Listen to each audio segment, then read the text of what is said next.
thì cũng cảm ơn thầy Mai Xuân Đạt đã nhận lời đến chia sẻ với lại Sageco. Và buổi phần 1 ở đây là các bạn đều là cấp quản lý, và trong đấy thì có những bạn làm quản lý ở dưới siêu thị, các bạn mặc áo xanh là quản lý dưới siêu thị, nhưng mà chính ra còn đông nhân viên hơn quản lý ở khối văn phòng, mà mọi người quản lý rất là nhiều. Thì hôm nay cái phần 1 là về chia sẻ về tư duy quản trị đúng, thì rất là mong các bạn sẽ được nghe từ một người mà mình rất là hâm mộ về tư duy quản trị, và thực sự là ảnh hưởng rất nhiều mình trong cái phương pháp quản trị ở Sageco. Và mọi người nghe xem video và ngoài đề thực thì thế nào thầy nói hay hơn nhá. Cảm ơn thầy rất nhiều. Ok, cảm ơn chị Dung, cảm ơn mọi người. Ra thì bắt đầu là chị Dung chị chỉ nói này thôi, hôm nào sang Sageco chơi. Nên bảo sang chơi thì sang chơi. Mình tưởng sang chơi sẽ quà bánh các kiểu, xong rồi đi về, xong rồi tự dưng gửi cho mình cái link. Ở đây nhá, từ tiếng đầu là nói quản trị, tiếng sau là không ngờ mình mới biết là mình bị lừa. Đấy, thì rất vui khi gặp mọi người, gặp các anh chị.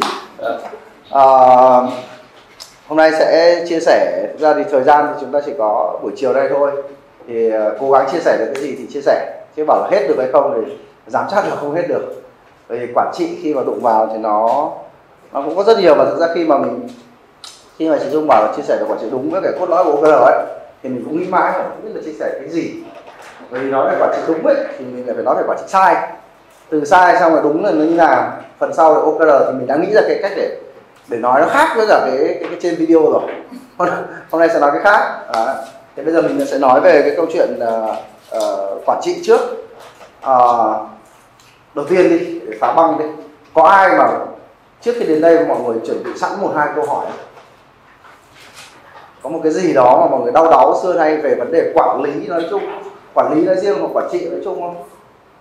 Có ai có nỗi đau hay là thắc mắc tò mò nào mà mình có trước không?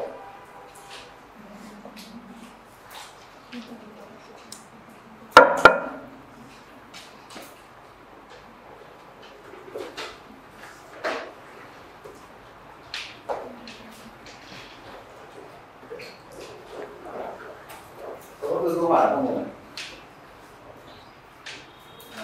Em có câu hỏi là khi mà em làm chung thì cũng có đánh giá và cân nhắc hai bạn nhân viên thì tiềm năng xây dựng ý nên là quản lý cấp nhóm đội nhóm. Thì khi mà cân nhắc các bạn lên thì theo đánh giá ban đầu của em là sự nhận định hướng của em, sau một thời gian thì bạn lên quản lý thì nó đã đi ngược lại cái mong muốn của em, và thậm chí là nó quay ngược trở lại bạn cũng làm quản lý, bạn rời xa tổ chức. Thì em có câu hỏi là đối với góc độ mình người quản lý thì xây dựng cái đội ngũ kế cận có cách nào để nhìn nhận cách xây dựng Cận đội ngũ đúng không? Ok, rất hay. Có ai không? Xin mời các bạn nào mà mình chưa chuyên trực tiếp ấy.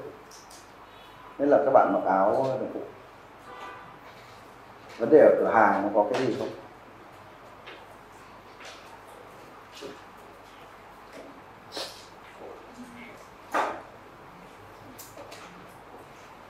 Tuyệt vời hết rồi à? Tất cả tuyệt vời à? Có vấn đề nào mà các bạn đang gặp phải các bạn chưa giải quyết được? Bây giờ hiện tại thì em đang làm quản lý một số các siêu thị, thì hiện tại các bạn nhân sự siêu thị thì đa phần là các bạn cái độ tuổi của các bạn khá là trẻ, nên là cái việc gắn bó lâu dài của các bạn thì sẽ không có thời gian gắn bó lâu dài, mà có cái định hướng công việc đối với ngành bán lẻ có sự gắn bó, thì mình có thể nên làm thế nào, có cách quản lý nào để mà mình có thể gắn bó các bạn nhân viên. Nhân sự trẻ đúng không? Làm sao tuyển dụng? Ok. Bạn là chức vụ cao à? Cao của bạn khác á?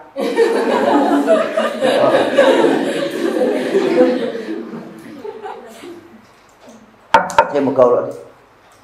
Phá băng thôi, đến lúc mà mình vào guồng rồi mình sẽ tự nói, không cần các bạn hỏi gì nữa. Thêm một câu nữa.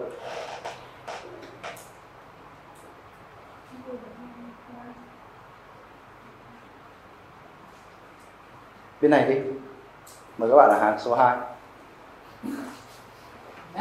Quản lý, còn các quản lý Biết là Sakuho tuyệt vời, không thể được 100%. Phải có 1% nào đó để thắc mắc.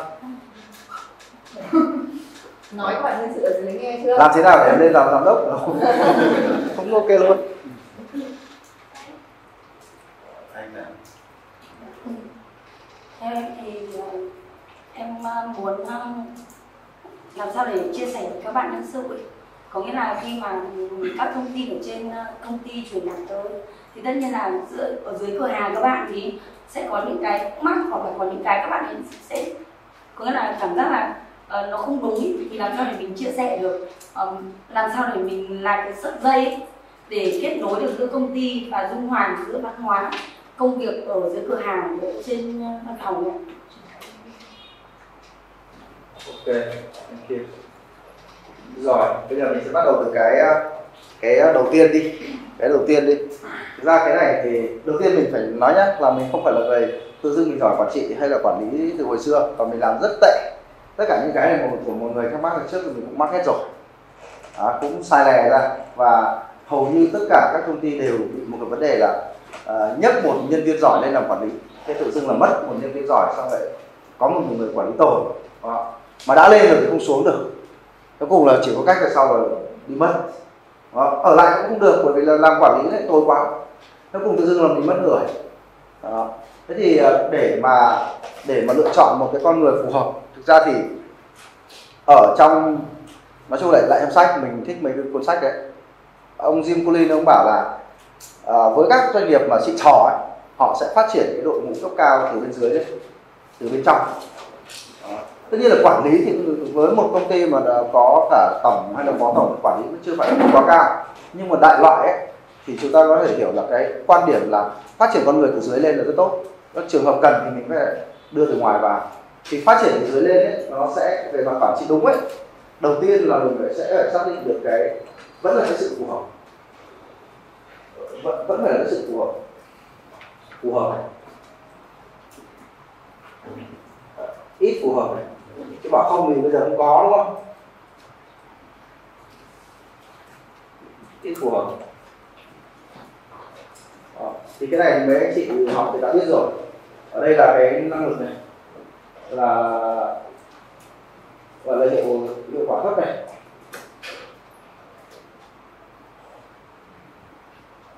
hiệu quả cao này. Thì đây là con sói này. Thế thì cái người mà mình sẽ đôn lên làm quản lý ấy, thì mình sẽ phải chọn cả hai yếu tố này và chọn ở cái ô này.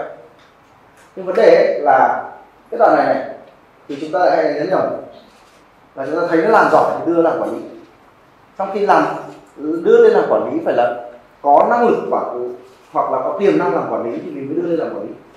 Tức là nếu mà mình làm nghề giỏi chưa chắc là đã làm quản lý rồi, và quản lý là một nghề. Vậy thì mình sẽ phải xem xét cái này là muốn đưa người ta làm quản lý thì phải năng lực quản lý,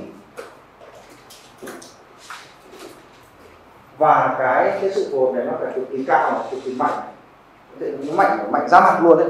Các giá trị cốt lõi là nó khớp, nó khít khít. Thậm chí người ta có thể cực đoan một chút với cái giá trị cốt lõi. Người ta phản ứng với nó là người ta theo nó hoàn toàn, thì đấy là rất phù hợp. Còn cái năng lực này thì nó sẽ chia ra làm hai cái.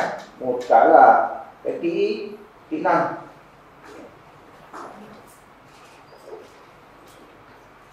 kỹ năng riêng và năng lực riêng. Kỹ năng này thì chúng ta học rồi, chúng ta biết là nó có 5 cái kỹ năng để làm quản lý. Là phải có khả năng là đầu tiên là lắng nghe này, thứ hai nữa là thấu hiểu này, dẫn dắt này, đồng hành này, tin tưởng này. Còn cái năng lực này thì làm về lập kế hoạch này, về khả năng trong việc là giám sát công việc này, rồi thúc đẩy nhân sự này, Nó có 4 cái, thứ tư là cái gì quên. Đó. Thì cái này nó lại là cái quan trọng hơn này. Cái này là cái khó có này, nó kiểu tính cách con người ấy. Cái này thì mình rèn được nhé. Cái này thì hầu như là lên làm quản lý thì bắt đầu là mình mới đi đào tạo như thế này. Có thể là kém một tí, khả năng bao quát lập kế hoạch này, giám sát, nhận con người này, đó, thúc đẩy dẫn dắt anh em này, đó, xử lý vấn đề này, xử lý sự cố này, giải quyết vấn đề này. Thì cái này là cái khó này. Hai cái khó là cái sự phù hợp là cái này, tức là ai người ta có khả năng lắng nghe người khác, dẫn dắt người khác.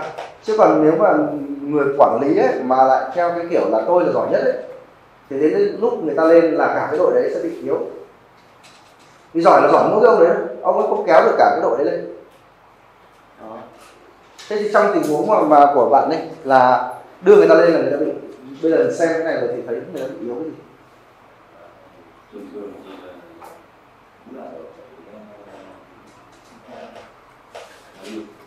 thì là cái này yếu là yếu cái này, có thể giỏi cái này nhưng yếu cái này nhé, thì chỉ giỏi được mỗi cái người đấy thôi. Đó, bản chất của làm người quản lý ấy, là mình sẽ tăng được năng lực của nhân viên mình lên thì mới là quản lý giỏi. Đó, còn quản lý mà gánh hết ấy thì cũng được, nhưng mà cái giới hạn của cái phòng ban đấy nó sẽ nằm ở cái người quản lý đấy. Nhân viên không giúp được, nhân viên chỉ là kiểu người giúp việc thôi đấy. Tất cả là ông đấy ông làm hết, bà đấy bà làm hết, nhân viên chỉ là giúp việc thôi thì nó không cộng hưởng sức mạnh được. Nhưng mà một người mà dẫn dắt được thì tất cả những người ở dưới người ta đẩy lên, chắc chắn là tổng sức mạnh của cái nhóm đấy nó sẽ mạnh. Ăn nhau là ăn ở thế này, cái này mình nghĩ nó là cái tính cách đấy.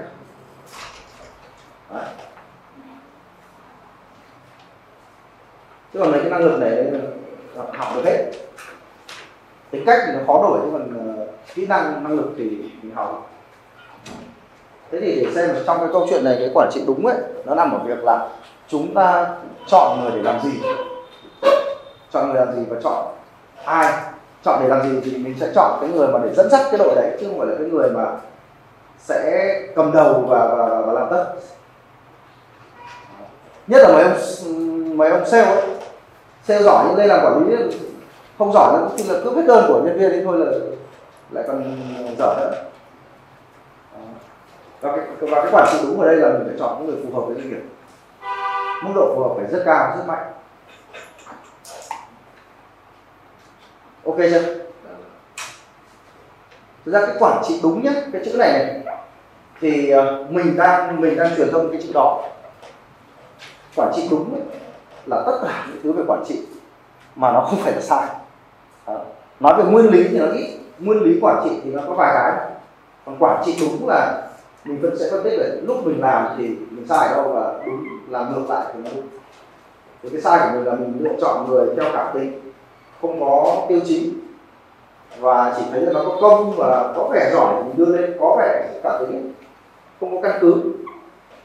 Và ở đây ấy, có một cái là mình nghĩ là mọi người nên, cái này thì có thể là thực ra ở trong cái viên survey nó có đấy, nó có cái khảo sát kỹ năng của quản lý và năng lực của quản lý. Thì có thể gửi cho mọi người cái file mềm ấy, để mọi người, tức là định kỳ hàng quý mọi người nên khảo sát, cho nhân viên làm khảo sát cái người quản lý của họ, cho nhân viên làm khảo sát cái người quản lý thì nó có tất cả các kỹ năng và năng lực ở đấy. Thì ai yếu chỗ nào ấy họ sẽ tự sửa cái chỗ đó. Thì thông qua đó mình cũng đánh giá được một cái leader bình thường, sau này mình muốn nâng họ lên leader cao hơn chẳng hạn, thì mình xem ai có mà được nhân viên đánh giá tốt đấy, thì nó giảm cái sự cảm tính ấy. Mình thích cái gì mà nó có số liệu.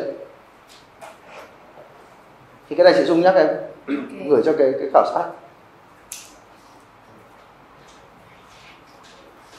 Thứ hai là nhân sự trẻ thì làm sao để giữ. Thế thì mình lại phải hiểu là tại sao này nhân viên muốn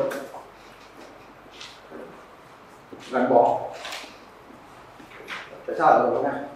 Theo bạn thì tại sao một người nhân viên muốn gắn bó với một cái nơi nào đấy? Môi trường.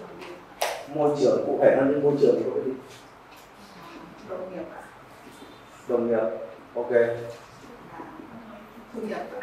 Thu nhập Chắc chắn này.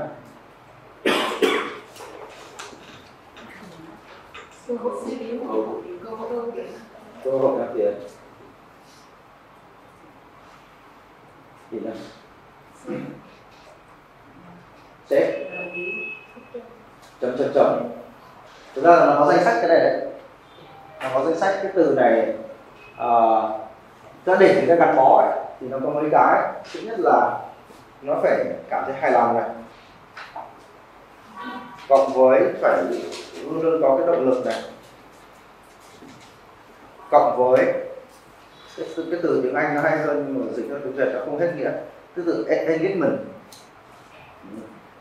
Thế thì hôm trước mình chia sẻ với chị Dung ấy là công ty phải làm được mấy việc. Một là đang nói về đãi ngộ thôi nhé, chưa nói yếu tố khác. Lương là phải làm cho nhân viên hài lòng này. Hài lòng tức là sao? Đáp ứng được cuộc sống. Đó. Thưởng là phải công bằng. Công bằng ở đây là công bằng giữa công ty và nhân viên. Đó. Công ty có lời thì nhân viên cũng sẽ được thưởng. Đó. Cái thứ ba nữa là môi trường có nhiều cái động lực nội vi.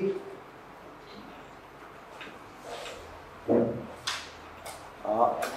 Và tư, còn cái thứ tư là cái gì nhỉ? Chị nhớ? Chế độ phúc lợi gọi như là đỉnh cao. Các bạn chuẩn bị sẽ có chế độ phúc lợi đỉnh cao nhé. Chị Dung được cái là thấy ok phát là sẽ áp dụng đấy. Đó. Đỉnh cao như nào thì chắc sẽ Google đỉnh cao hơn các chỗ khác. Sếp chuẩn bị chi thêm tiền cho khoản đấy.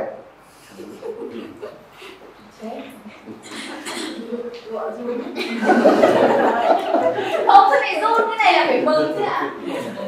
Vì vậy thôi trong đó có mình.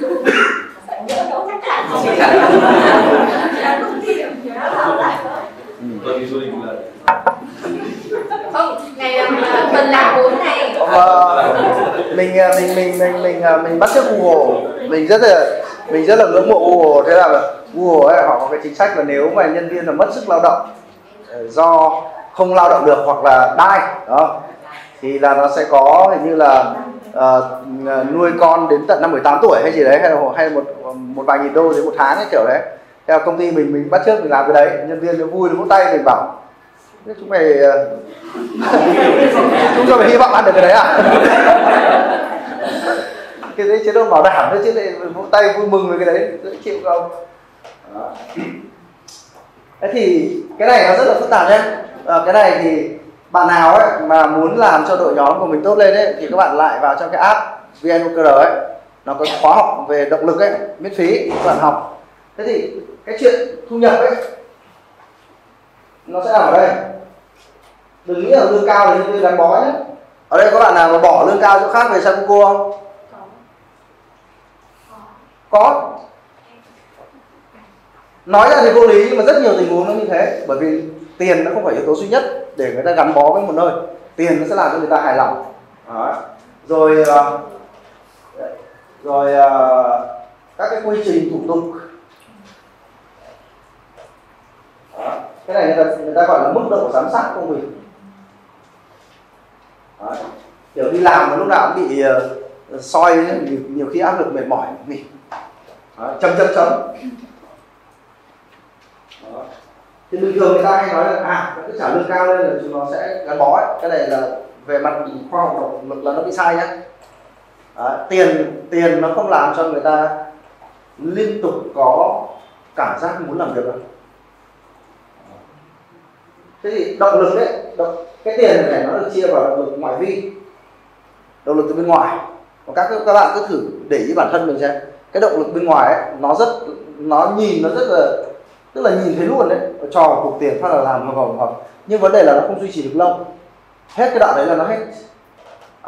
Và muốn tăng động lực thì lại phải dí thêm một cục tiền, nó phải x2 nó lên. Nó giống như là cho trẻ con ăn kẹo ấy, là cho nó về quê cho nó gói kẹo nó thích, năm sau về quê cho nó một gói kẹo nó vẫn thích, năm thứ 3 về quê vẫn một gói kẹo đó mà lại một gói kẹo, thế phải cho 2 gói thì ok nó lại hơi thích. Năm sau phải 3 gói, tức là nếu mà dùng động lực từ bên ngoài ấy, thì nó không bền. Thế thì động lực nội vi ấy, Thì cái này các bạn rất hiểu nhóm Gen Z trẻ đúng không? Thì nó thích, nó muốn nó cái gì nó có ý nghĩa với nó này. Đó. Ở đây nhá, nó có mấy cái tầng động lực ấy, là tầng đầu tiên là kiểu như là cứ gọi là đơn giản là tiền. Đó. Tầng thứ hai là cảm giác an toàn. Tầng thứ ba là cái yếu tố xã hội, môi trường nó vui ấy. Cái thứ tư là được tôn trọng. Đó. Cái yếu tố thứ năm là được kiểu như là phát triển bản thân, chiến thắng chính mình ấy. Thì mấy cái động lực ở phía trên này là nó mới là động lực kinh khủng. Thì như các bạn lúc nãy các bạn mô tả đấy, cơ hội thăng tiến đấy, cơ hội thăng tiến. Đó. Nhưng mà không phải là bây giờ có mỗi một vị trí quản lý nữa, bây giờ cả cửa hàng thăng tiến này, nó không cơ hội phát triển bản thân.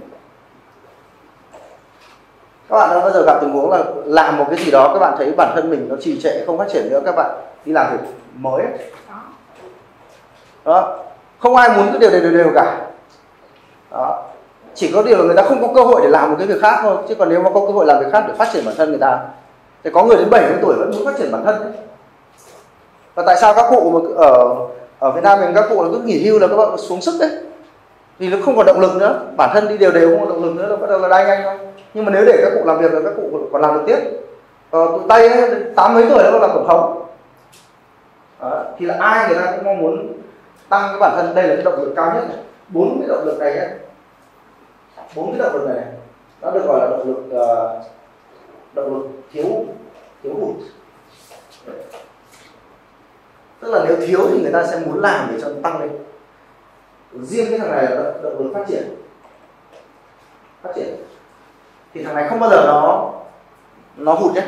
Thế thì động lực này nhiều lắm, động lực này thì công việc có ý nghĩa này, rồi cảm giác được lắng nghe này, bản thân mình quan trọng này, lắng nghe này, được ghi nhận. Có một cái cuốn sách này các bạn rất nên đọc nhé, nó ngắn cũ này, là Vị Giám đốc 1 phút. Vị Giám đốc 1 phút là 1 phút là bàn với nhân viên về mục tiêu, 1 phút là khen ngợi và 1 phút là phê bình. Đó. Thế thì đọc cái cuốn đấy mình mới hiểu ấy, cái khen ngợi ấy chính là việc mình đang phát triển cho nhân viên, phát triển bản thân nhân viên, kể cả việc phê bình thế. Khi mà ai đó làm tốt một cái việc gì dù nhỏ, mình khen ngợi họ một cái là họ biết là họ đang làm cái chỗ đấy tốt để họ phát huy. Thế từ khi mà đọc cái cuốn đấy ấy, mình cố gắng là cứ đến cuối giờ chiều là mình sẽ xem lại cả ngày xem là mình đã làm việc với nhân viên nào, và xem là trong cái công việc mà bạn ấy làm đấy thì có cái gì để đáng khen, để khen ông mình cố gắng mình khen được. Đấy, thì mình thấy là nhân viên rất là vui vẻ, rất là happy. Và một trong những lý do mà người ta rời tổ chức đi ấy, đấy là người ta thấy người ta không còn giá trị với tổ chức nữa, người ta không còn giá trị nữa. Đó. Mình đã từng gặp các bạn nhân viên nhé, là cực kỳ mang lại cực kỳ nhiều giá trị cho doanh nghiệp, cực kỳ giỏi, nhưng bạn ấy chỉ nghỉ chỉ vì một điều thôi, một thứ rất nghe thì nó rất là kỳ cục, nhưng mà bạn chỉ nghỉ một cái và bạn ấy mong mỏi cái điều đấy suốt 6 tháng mà không được. Đó là một lời khen của sếp.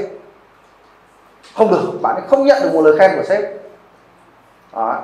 Thế bạn ấy khổ, mình còn phải đi gọi như là đi an ủi các bạn đấy rằng là bạn ấy rất giỏi, mình biết bạn ấy rất giỏi. Đó. Nhưng mà 6 tháng không nhận được một lời sếp làm cho bạn ấy cảm thấy rằng là bạn ấy kém, bạn ấy vô dụng ở công ty đấy. Thế là bạn ấy nghỉ, bạn ấy đi tìm cái nơi nào mà bản thân bạn ấy được coi là hữu dụng.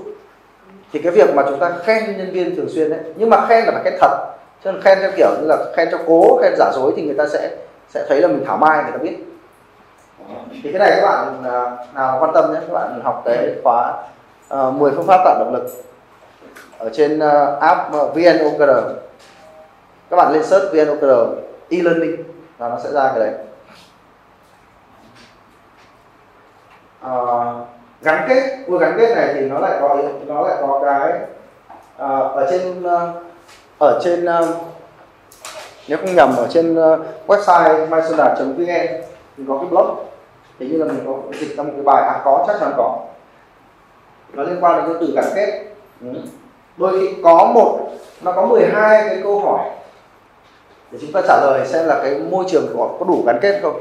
Có những cái câu hỏi nó rất là đơn giản, mà cái này là nghiên cứu cấp toàn cầu ấy, của tổ chức Gallup nó đưa ra. Thì nó có những câu hỏi rất đơn giản. Có một người bạn thân ở nơi làm việc cũng tăng cái sự gắn kết người ta với nơi làm việc.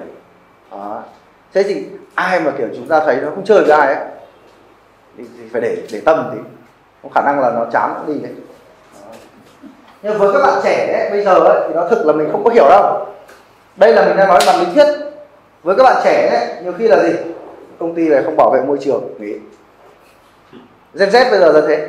Công ty này không làm ra điều tốt cho xã hội, nghỉ. Công ty này bán đồ dùng nhiều đồ nhựa, nghỉ. Công ty này không yêu động vật, nghỉ. Đấy. Nó lại thế thôi. Thì Gen Z các bạn nói chuyện thêm, nhưng mà đây về mặt lý thuyết thì nó có mấy cái này là nó cả 100 năm nay là người ta nó vẫn chưa đổi nhé, nó vẫn chưa đổi. Tuy nhiên ấy, về cái việc mà họ theo quan điểm của mình này, góc nhìn của mình này, cái việc người trẻ họ làm sao họ nghỉ ấy, là chuyện bình thường. Vì nhu cầu của người trẻ nó không phải là kiếm một chỗ làm. Lúc trẻ các bạn đi xin việc các bạn để ý đến cái gì?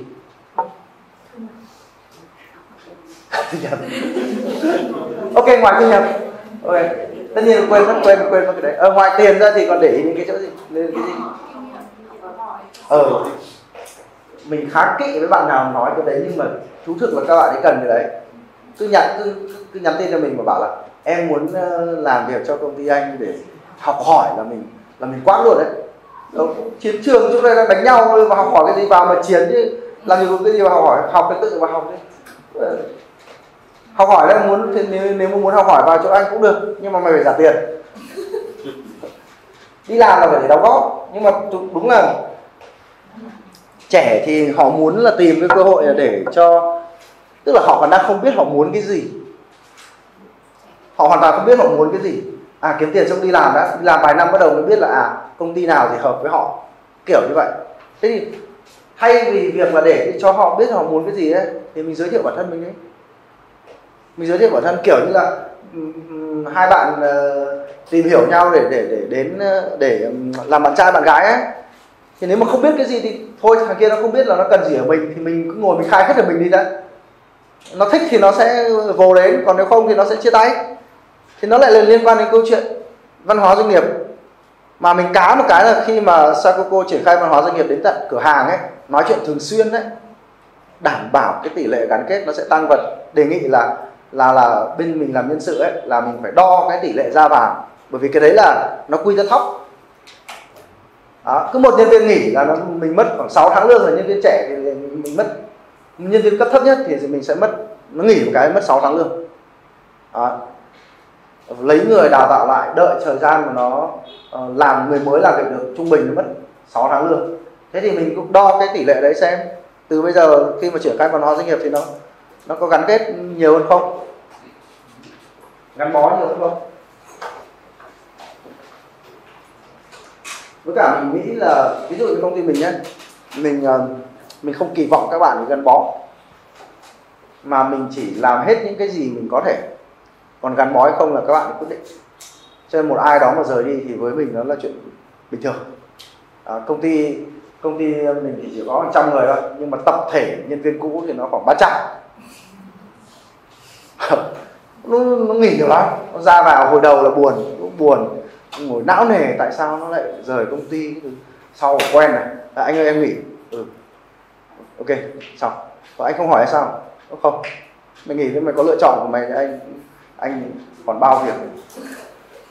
Nhiều khi mình xấu tính ở chỗ đấy, không hy vọng mọi người sẽ thực ra bảo là hồi xưa khi mà mình chưa biết quản trị ấy, thì mình không biết làm nào để các bạn ấy làm được quá 5 năm ấy.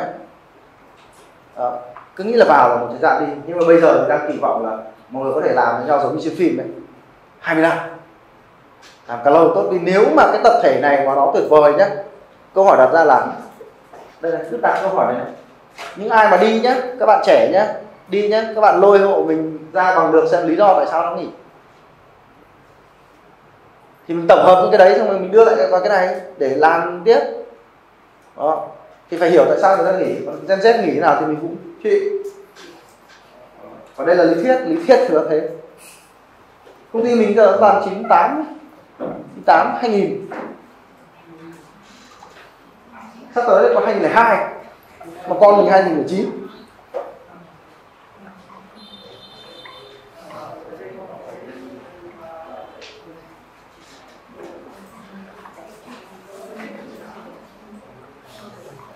Cái quản trị sai ở đây có một cái mà nó nặng ở Việt Nam chúng ta, nó nặng. Mình nói chuyện với các quản lý và các giám đốc nhiều ấy, mọi người lúc nào cũng lấy tiền để làm mồi ấy. Cái đấy cái định kiến đấy nó quá nặng. Các công ty nào mà giàu làm thế cũng được, nhưng mà không ai đủ giàu để có thể đáp ứng được. Và quan trọng là nếu mà chúng ta nghĩ rằng tiền sẽ lôi kéo người ta ấy, thì ngược lại đến lúc người ta bỏ vì tiền thì mình không kêu được. Có một bên khác nó lôi đi vì tiền thì chúng ta cũng không thể nào mà trách cứ người ta được. Sếp thì cứ bảo là vào đây đi, vào làm tiền ngon, hút toàn những thèm tiền vào, đến lúc nó đi thì kêu nó không gì cả. Mình hút cái thằng thèm tiền vào, sau rồi cứ bảo nó phải đối xử tình cảm. Covid đến thì phải tình cảm đấy, là mình chỉ có. Câu cuối thì nó không phải chuyên môn mình nữa. Câu cuối nhé, nó là về vấn đề truyền thông nội bộ. Thì mình chỉ có một cái thôi, đấy là bạn phải là hiện thân của giá trị cốt lõi của doanh nghiệp thì bạn sẽ truyền được. Bạn hành động hàng ngày ấy, y như giám đốc đang hành động, thì những người ở cùng bạn người ta cũng sẽ giống bạn. Đó. Còn những cái thông tin khác thì nó lại liên quan đến kỹ thuật về truyền thông nội bộ thì không phải quản trị. Nhưng mà ở đây mình chỉ nói rằng là các bạn làm ở dưới cửa hàng, các bạn không tiếp xúc với cả chị Dung hàng ngày. Nhưng mà nếu mà các bạn thấy rằng là các cái giá trị cốt lõi và các cái mục đích là công việc của Sale Google ấy mà bạn thích ấy, thì bạn là giám đốc của cái cửa hàng đấy. Thì cũng giống như chị Dung là giám đốc của Sale Google, chỉ có điều là cái cửa hàng đấy nó ít người hơn thôi. Thì bạn cũng phải gọi như là bạn là hiện thân của các cái giá trị cốt lõi là chính bạn, chứ không phải là bạn đại diện cho cả chị Dung. Mấy cái giá trị mà Sale Google đang nói ấy, mấy cái mục đích công việc mà Sale Google đang nói ấy, nó có phải là của bạn hay không? Nếu nó là của bạn thì bạn sẽ làm được cái cửa hàng của bạn nó giống như cái cửa hàng khác, nó giống như ở khối văn phòng. Và khi nó là của bạn nhé, thì bạn không cần phải truyền thông, bởi vì bạn đang hành động như thế hàng ngày này. Nó mạnh hơn bất cứ cái loa nào. Từng cái hành động của bạn nó chính là bạn rồi thì người ta sẽ ngấm thôi. Đó, còn nếu mà bạn cố ấy, thi thoảng bạn có thể hiện một cái giá trị đấy ấy, thì người ta sẽ không bắt chước được, không theo được. Đó. Nước xa không cứu được gần bạn ở cái cửa hàng nào, làm sao mà suốt ngày mà truyền thông được, khó lắm. Đó. Và cái lúc mà lưu ý này, mình không biết là sao cô đã truyền đến các bạn ở cửa hàng cái tư duy để lựa chọn người phù hợp hay chưa. Thì cái trách nhiệm của trưởng cửa hàng ấy là bạn cũng phải lựa chọn cái người làm mà nó hợp với Sale Google ngay từ đầu. Thì sau bạn cũng không cần truyền thông nữa. Ngay từ đầu bạn lựa cái người giống người Sale Google vào làm nhân viên ở cửa hàng, sau cũng không phải truyền thông nữa. Bạn có đi vắng hôm đấy bạn không đi làm ấy, thì ở cửa hàng các em vẫn hành động giống như bạn đang ở đấy. Bởi vì các em ấy không hành động vì bạn, mà các em ấy hành động vì nó là bản thân các em ấy. Thì lúc đấy khỏi cần truyền thông gì hết. Đó, kiểu như ở công ty mình là làm việc là nó thích ở nhà thì ở, nó thích đến công ty thì thích thì đến. Lý do là dù nó ở đâu thì nó vẫn chính là nó đấy. Nó là nó chứ không phải nó là mình. Và khi mà mình tuyển vào ấy, nó đã giống mình rồi. Hai mình và nó là giống nhau rồi. Thì mình cũng không ngồi cạnh nó thì nó vẫn là nó. Nhưng nó giống mình thì cuối cùng là khác gì mình đang ngồi cạnh nó đâu. Còn nếu mà phải đi thúc, phải đi giám sát, rồi đi kêu gào, tuyên truyền ấy, nó giống như kiểu có mấy cái pano áp phích ở ngoài đường tuyên truyền ấy. Mình đi mình nhìn thấy suốt nhưng mà mình có vào đầu đâu. Đó. Đóng thuế là gì? Là cái gì nhỉ? Không, đóng thuế là niềm vui của công dân. Trời. Treo cái banner này, trốn thuế là đi tù. Đấy. Thì anh em nó còn sợ, đóng thuế là niềm vui của mỗi gia đình, cũng nghe không? Trốn thuế là niềm vui của mỗi gia đình.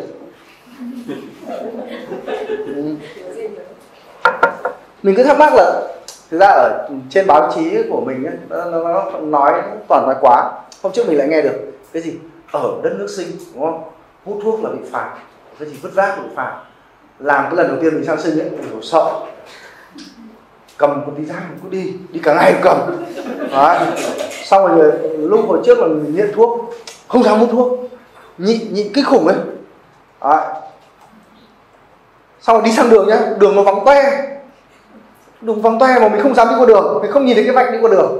Thế là mình phải chui xuống hầm, đi phải đến hầm nó to, phải đi mấy cây mới ra được cái bên kia, trong kia nó cách nhau có 50 mét. Tức bây giờ tức đấy.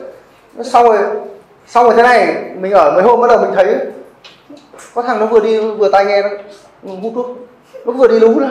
Mình bảo ui thằng này dũng cảm nhỉ. Tí nữa lại thấy thằng khác, mình bảo thế không phải. Xong rồi bắt đầu mình mới để ý thì mình thấy là ở ngoài đường luôn luôn có cái bụng, cái sọt rác ấy, và gạt tàn nó ở phía trên ấy, thì cứ đứng cạnh sọt rác đấy mà hút. Thì mình mới để ý là chỗ hút thuốc nó ở khắp nơi. Đó. Rồi người ta cũng vứt rác xuống đường. Tức là gì? Thực ra cái văn hóa của nó cũng đếch phải đến cái mức mà nó tự giác hoàn toàn đâu. Nhưng tại sao người Việt Nam mình sang đấy ấy, thì đều không vứt thuốc, không nghe kẹo su, không tè bậy, bởi vì sợ. Sang mình, người Việt Nam sang đến Sinh phát thành người Sinh luôn.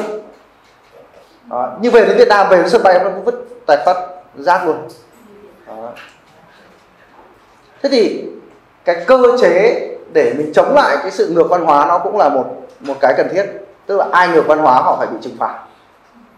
Ở các cái công ty mà ở trong sách của Jim Collins nhé, nó gọi là nền văn hóa, gọi như là gì, nó hơi cực đoan đấy. Hoặc là anh theo, hoặc là anh ngược, nó không có nhỡ ở giữa. Ai hợp thì theo, không thì sẽ bị tẩy chay như một con virus ấy. Thì khi nào mà người ở cửa hàng của bạn họ giống hết nhau như thế, một ai đó tự dưng vào mà khác một cái là họ cũng sẽ bị ào. Còn ai mà hợp nhé, họ sẽ ở lại. Thậm chí họ sang bên khác rồi họ cũng quay trở lại. Lý do là sang bên khác nó lại khác, người nó khác nhau, quan điểm nó khác nhau, là cùng nó lại thấy sống ở đấy nó mệt mỏi, nó lại xin quay trở lại sang Google. Hôm trước bọn mình có đi tham quan một cái xí nghiệp, một nhà máy đấy chứ, cũng kiểu là nhân viên công nhân ấy bị bên khác ăn lương gấp rưỡi gấp đôi đi, sau được mấy hôm lại quay về. Bởi vì cái văn hóa của nhà máy đấy ấy, nó chăm lo cho đời sống nhân viên, lương nó cũng cao đấy chứ không phải là thấp, nhưng mà tại vì nó phát triển nên là bên khác nó cứ ăn người ấy, nó cứ ăn người. Thế là nhà máy đấy nhá, là có bếp ăn tập thể này, các bên khác bếp ăn tập thể là dành cho lãnh đạo, còn nhà máy đấy bếp ăn tập thể cực kỳ sạch đẹp, đầu bếp 5 sao, đầu bếp lấy khách sạn 5 sao về, thiết bị bếp cũng khách sạn 5 sao luôn, dã man. Đấy, chia làm 2-3 ca đấy, công nhân ăn cả ngày, làm đêm có ăn đêm, làm sáng có ăn sáng, dã man. Nhà máy thì mát, làm rất cao, làm nhà máy về công nghiệp mà vào không nóng thế nào cả, vào nó còn mát hơn bên ngoài. Rồi làm thì có ca kiếp, không phải làm quá vất vả. Tối đa được làm bao nhiêu giờ một ngày, đấy có tối thiểu nhé, tối đa. Thế là sang bên khác tiền cao hơn nhưng được mấy hôm chịu không nổi, quay về. Và bên này trao làm với nhau đó, kiểu mọi người thật thà, và ông sếp thì đi theo kiểu đạo Phật ấy, nên là ông ấy luôn coi trọng cái chuyện là mọi người đối nhân xử thế nó tốt đấy. Sang bên kia nó cứ kiểu nó suốt ngày nó nhòm ngó nhau, rồi nó chơi đều nhau, nó sợ quá lại quay trở lại. Thì lúc ấy khỏi phải truyền thông truyền thuyết gì nữa. Nhưng mà cũng chả biết bao giờ thì sẽ làm hết được cái đấy, bởi vì là trung bình một doanh nghiệp người ta mất 10-15 năm để người ta trở thành một tổ chức nó cực kỳ là nó rõ nét về mặt văn hóa. Thì chị Dung có nói rằng là ở văn phòng chính này thì văn hóa đang rất là nét, nhưng mà ở cửa hàng ấy thì chưa biết, vì chị Dung cũng không tiếp xúc nên là cũng xa quá không biết. Thế thì bây giờ mỗi một trưởng cửa hàng phải là một đại diện, một con người Sakuko, thì cái cửa hàng đấy nó sẽ thành tất cả mọi người sẽ giống nhau. Thì lúc đấy là giải quyết luôn cả chuyện gắn kết, rồi hài lòng và động lực một thể luôn. Đó. Và thực sự nữa, nếu mà các bạn thấy rằng là gì, các bạn không phải là giống con người Sakuko ấy, thì lời khuyên cũng là gì, nộp đơn nghỉ việc. Chị Dung cười gì? Mời thầy đến giảng giữ người, thầy cũng nói thêm. Với về anh em này không phải được bầu. Tôi quan điểm như này là đi đâu là phải chọn cái môi trường làm việc của mình. Đó. Còn nếu mà nó khác mình ấy thì tôi rất hay lấy ví dụ như này. Mình mà là thằng trộm cắp nhá, mình phải xin được vào cái công ty trộm cắp. Thì đấy mới là cái nơi để mình tung hoành. Đó. Còn nếu mà mình vào công ty trung thực ấy thì mình ăn cắp phát bị nó chửi. Mình đã từng biết một công ty kinh khủng cực, tức là ăn cắp khách của nhau. Vào công ty đấy là alo là phải thật nhỏ, vì cái thằng bên cạnh mà nó chỉ nghe được loáng thoáng cái tên khách ấy, tên công ty ấy, là 15 phút sau là nó đến cổng công ty kia nó cướp về rồi. Nhưng mà ông sếp thì lại rất thích cái đó của nhân viên. Ông bảo là đúng, làm người phải máu lửa, phải quyết chiến như thế, không có để đang bố con nào là các quyền lợi của mình là mình phải giành giật, mình biết giữ. Thế ông xây dựng lên một cái tập thể mà mình mà vào đấy thì chỉ 5 phút thôi là mình sẽ chạy. Nhưng mà nhân viên ở đấy thì đấy, mình kiểu mình xem trên phim ấy, có những công ty là nó đánh nhau từ sếp đến nhân viên, các phòng ban đánh nhau ấy, mình cứ bảo tại sao công ty thế không, họ thích sống kiểu đấy. Thế bây giờ mà họ vào một công ty mà hơi tí là mày thiếu khách không anh đưa, điên này, rất lại nghỉ. Đúng lại là cứ phải kiếm được cái môi trường mà đấy, quản trị đúng là thế, tức là phải kiếm được cái môi trường mà nó hợp với bản thân mình thì mình mới bơi được. Mình là cá coi mà mình ra sông Tô Lịch bơi là mình chết rồi. Nhưng mà mình mà lại là mình là chuột cống mà mình lại vào chỗ trong nước trong lành mình sống thì mình lại chết. Bây giờ có ai có thêm câu hỏi không?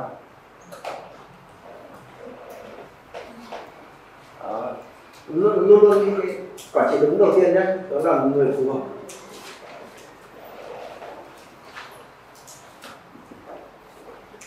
Cái này là áp dụng cho tất cả mọi thứ luôn, cả cuộc sống lẫn bạn bè, đối tác, người thân, gia đình, các thể loại.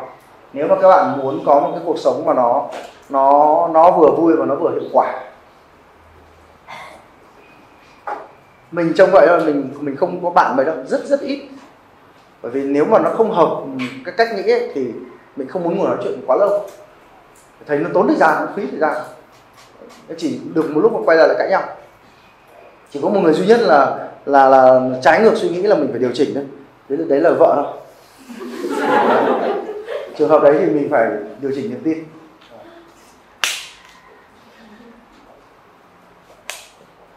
Cái thứ hai là gì? Cái thứ hai là phải hiểu về động lực. Nhưng mà hôm nay thì lại nghe một cái chị Dung ạ. Tức là có một dòng họ mà họ có niềm tin sắt đá với tiền. Sắt đá với tiền. Có trong tay vài trăm tỷ nhưng đi ăn 300.000 là hơi sót. 300.000 đồng. Đỉnh cao. Giỏi thật.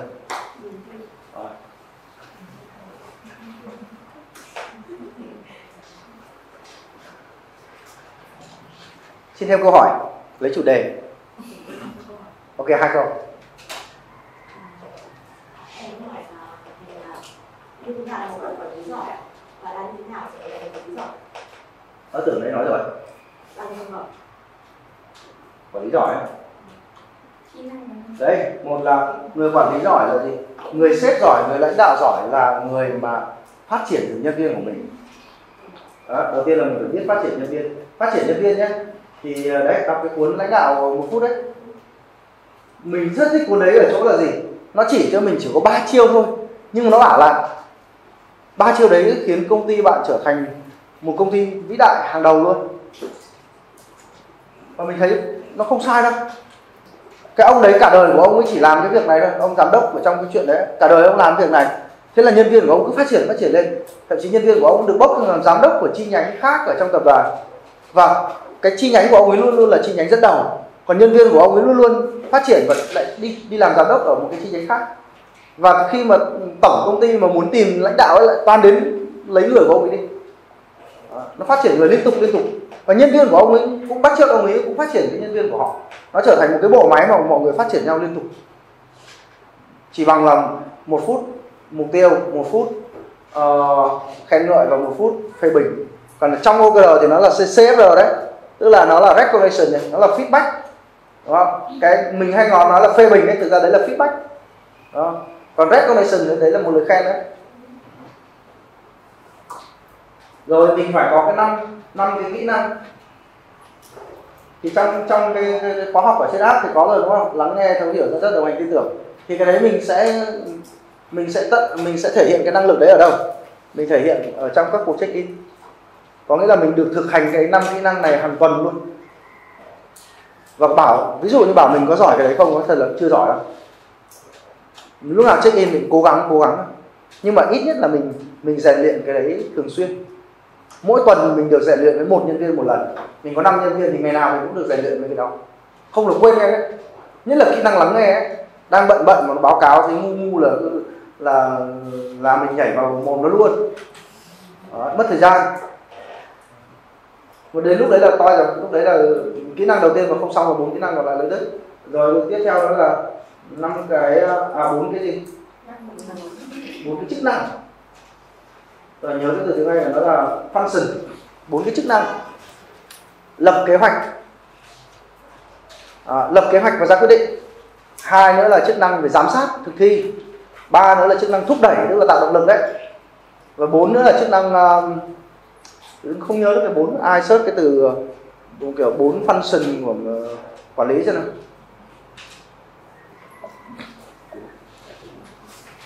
Function management.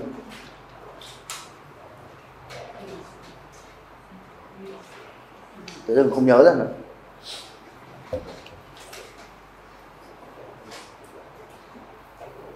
Người đây, cái này là đúc kết của mình nhé. Quản lý giỏi là người lười.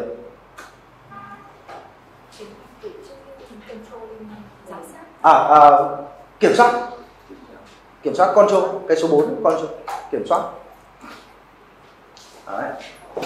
Lười. Cái người nào mà mong muốn lười ấy thì sẽ tìm ra cách làm việc mà nó thông minh. Bây giờ mình cứ nghe ai nói là thế mạnh của em gì, thế mạnh của em chăm chỉ là mình hơi sợ ấy. Chăm chỉ mà lại không, tức là ông Bill Gates ông ấy hồi xưa ông nói câu gì nhỉ? Nếu tôi sẽ giao việc khó cho cái thằng lười vì nó sẽ nghĩ ra cái cách làm tối ưu nhất. Đấy. Còn mình quay ra mình tìm hiểu về quản trị ấy, khi mà mình mệt quá rồi, mình làm giám đốc mình mệt quá, mình rất muốn được nghỉ ngơi, mình rất muốn được relax, mình rất muốn làm ít việc đi, mình muốn lười đi. Chứ hồi xưa khi mà còn đang thanh niên ấy là mình cứ cắm đầu vào mình làm việc và mình rất thích làm việc kiểu cho nó nát người luôn đấy. Và khá tự hào về cái khả năng làm việc của mình. Nhưng bây giờ mình thấy mấy cái thằng đi đánh gôn mới giỏi. Đánh gôn mà công ty nó vẫn đang chạy ấy thì mấy thằng này nó mới kinh. Đấy, thì nếu mà mình lười ấy thì mình sẽ không làm hộ việc cho nhân viên. Mình chăm quá thì nhân viên làm không được, thôi mình bỏ tí thời gian mình làm, thế là chết rồi. Mình cướp mất cơ hội để nhân viên tự làm, tự học. Mình làm hộ nhân viên không phải là thương nhân viên nhé. Đấy là mình cướp mất cơ hội của người ta. Phải cho người ta làm thì người ta mới phát triển được. Làm hộ nhân viên là chăm chỉ là không được. Cho nên là phải mong muốn lười. Và giám đốc phải là lười nhất. Thực ra mọi người nhìn ở ngoài thấy mình làm việc nhiều, chủ yếu cái việc của mình làm là làm chuyên môn. Chứ còn việc quản lý thì mình chả làm gì. Mình chỉ có họp với nhân viên, mỗi nhân viên một tuần 1 tiếng, còn lại công việc mình không làm được cái gì đâu.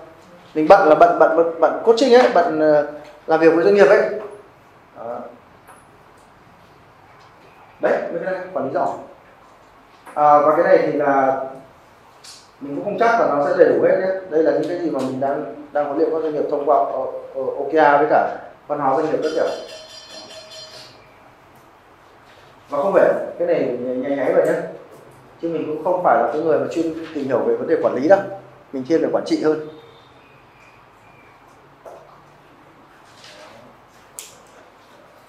Có một cái mà hôm nay mình muốn chia sẻ với các bạn là về thế này. Đây là một trong những cái sai lầm kinh điển của cái thế giới quản trị.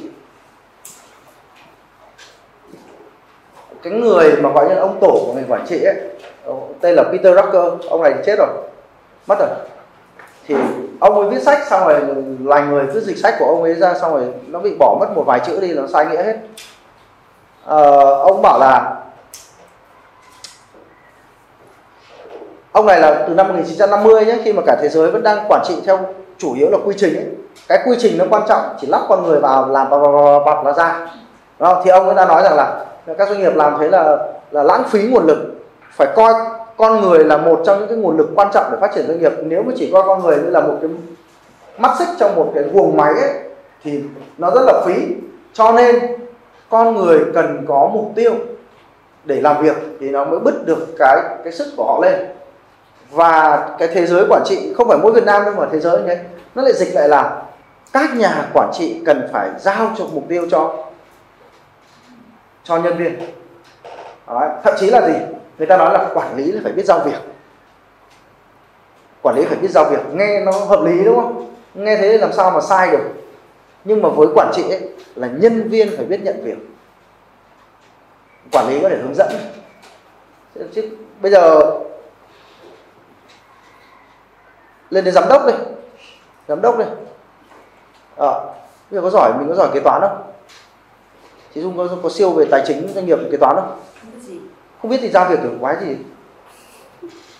Đúng không? Cho nên là mình không cần phải giao việc, mà là kế toán trưởng phải biết nhận việc. Đấy, giờ hồi xưa mình học quản trị ấy, thì mình rất thích học 4 năm, 2 năm chuyên ngành quản trị, mình chỉ nhớ được một câu thôi. Mình nhớ đúng một câu cô giáo dạy thôi, là quản trị giỏi là người làm việc với những người giỏi hơn mình. Đó.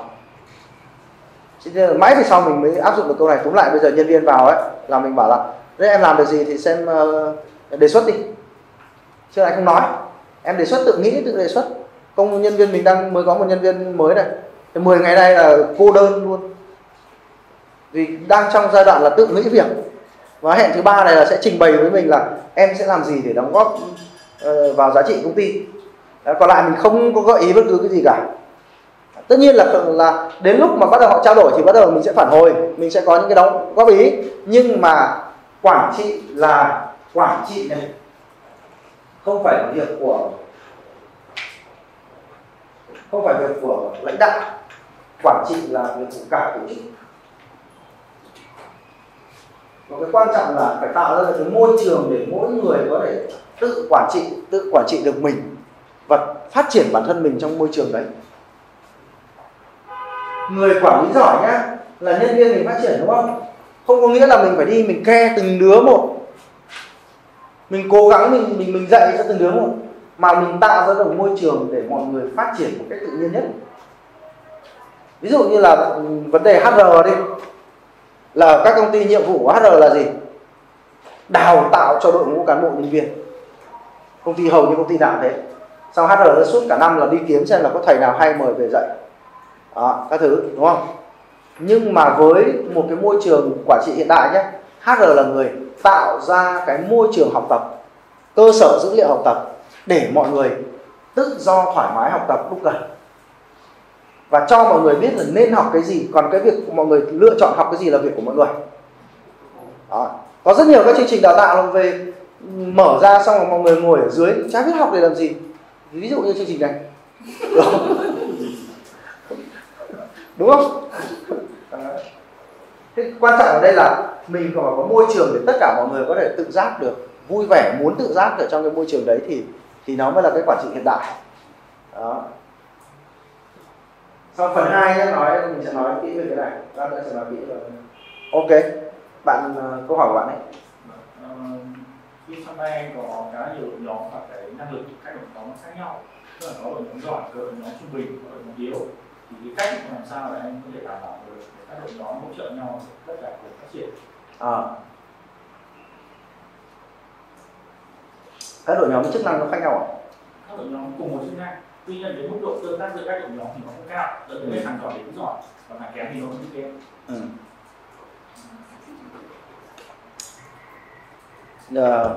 Cái ông giỏi ấy, ông không thích làm việc với ông kém. Vì ông giỏi, ông ấy làm việc ông kém nó đi chậm, nó đi kéo kết quả của ông giỏi rồi. Cho nên là năng lực của một tổ chức nó nên có cái sự tương đồng. Chứ còn cố bây giờ ví dụ công ty mình cái bé tí đi, bây giờ mình tự dưng kéo một ông phó tổng của Vin về, ví dụ thế, thì ông làm sao không chịu được. Đó. Người giỏi không bao giờ muốn làm với cái người kém hơn họ. Cho nên là năng lực của tổ chức nó phải đều. Thậm chí như đôi khi mình nói đùa ấy, nếu mà tổ chức mà kém ấy, tốt nhất kém cả đi, cho kém hẳn đi, thằng nào giỏi cho nó đi, xong rồi nâng dần mặt bằng của các đội nhóm lên. Đó. Thế còn khi mà làm, bây giờ trả lời câu hỏi trực diện của bạn ấy, thì thực ra ở công ty mình nó không có cái tình trạng đấy cả. Tức là mình chỉ quan tâm là này, mình chỉ quan tâm là OKR của em đóng góp được gì OKR của anh, và các bạn tự viết OKR của mình. Đó, bạn giỏi bạn sẽ viết OKR cao, thế bạn yếu bạn sẽ viết OKR thấp một tí, đúng không? Nhưng mà nó còn cái liên kết chéo nữa. Trước khi chốt là hai bạn ấy cũng bàn bạc với nhau đấy. Một thằng, ví dụ thằng bán đi, nó bảo em sẽ mang về 1.000 khách, nhưng mà cái thằng làm đi, nó bảo em chỉ làm được 100 khách, đúng không? Thì nếu mà không có sự liên kết chéo nhé, thằng bán nó cứ bán, thằng làm thì nó đuối. Thế trước khi làm OKR, trước khi vào là liên kết đến giám đốc là một chiều, nhưng còn phải liên kết với nhau, hai thằng ngồi nói chuyện với nhau. Cái thằng kém nó bảo là em quý này chỉ làm được 100 thôi, nhưng mà tao muốn bán 1.000. Thế thì mày lên 200 em lên được 200 nhưng mà tao chỉ xuống được 800. Đàm phán không được thì gặp giám đốc, thì giám đốc phải bổ sung cái bộ phận mà chỉ làm được 100-200 ấy. Đấy, tức là mọi người phải kết nối với nhau từ trước, thống nhất với nhau. Ông nào mà giỏi quá thì phải xuống một tí, ông nào yếu quá thì phải lên một tí, thống nhất với nhau rồi bắt đầu làm, thì lúc đấy không cãi nhau nữa. Nhưng đến khi làm ấy, mà một thằng thì nó rất bám vào cái OKR của nó làm rất tốt, tiến triển một tuần, thằng bên này lười chảy thây ra, nó đã đạt được mục tiêu rồi nhưng mà nó không chịu làm ấy, thì làm nào?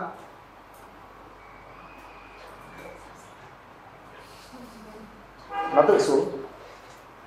Làm một thời gian các bạn sẽ thấy nhé, những ai mà đuối ấy, làm OKR ai mà đuối ấy, là sau đó tự nghỉ ấy. Mình đã quan sát rất nhiều các công ty rồi, là OKR nó sẽ có một cái tỷ lệ đào thải khoảng 2-30% sau 6 tháng. Ai mà đặt ra nhưng mà không có khả năng, đây tôi tạo ra môi trường để ông tự quản trị rồi, đấy mục tiêu của ông tự quản trị đi. Đó, check in thì ông tự trình bày đi, tôi có hỏi gì đâu. Thế mà vẫn không được ấy, thì khoảng 2-30% sẽ không chịu được cái áp lực tự thân đấy, là người ta sẽ tự nghỉ. Và tổ chức dần dần nó sẽ có cái sự cân bằng. Càng làm lâu tổ chức nó sẽ càng cân bằng, bởi vì mình nối với nhau như mắt xích ấy. Cái không, nó giống như là bây giờ trong một đội bóng, một thằng trong một đội điền kinh, đội đạp xe đi, đúng không? Đạp xe là phải đều nhau, đúng không? Bọc trước, bọc giữa, bọc sau, đúng không? Tự dưng có một thằng nó đạp nhanh nó cứ đi lên trước thì sao? Thì thằng đấy cũng bay, thằng mà đạp chậm quá là sau, đúng không? Thằng đấy cũng nghỉ khỏi đội thôi, nó tự nghỉ luôn. Dần dần tổ chức sẽ có cái sự cân bằng và kết nối tốt hơn khi mà các bạn làm OKR. Bây giờ bạn có muốn hỏi tình huống cụ thể không? Không, hỏi của bạn đấy, bạn đang gặp cái tình huống đấy ấy.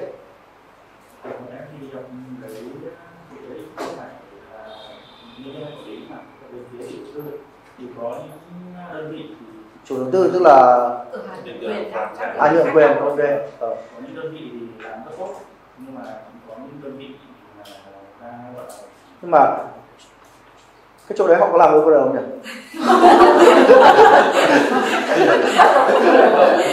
Chắc là không hả? Bây giờ tự dưng đến lại mang đạo OKR ra bắt chủ nhà làm thì chắc là cũng khó. Mình nghĩ cái đấy là OKR của bạn, và việc bạn phải thúc đẩy cửa hàng đấy nó sẽ nằm trong OKR của bạn, và bạn sẽ liên tục tìm ra cái chữ giải pháp hàng tuần bạn sẽ nghĩ nhiều hơn.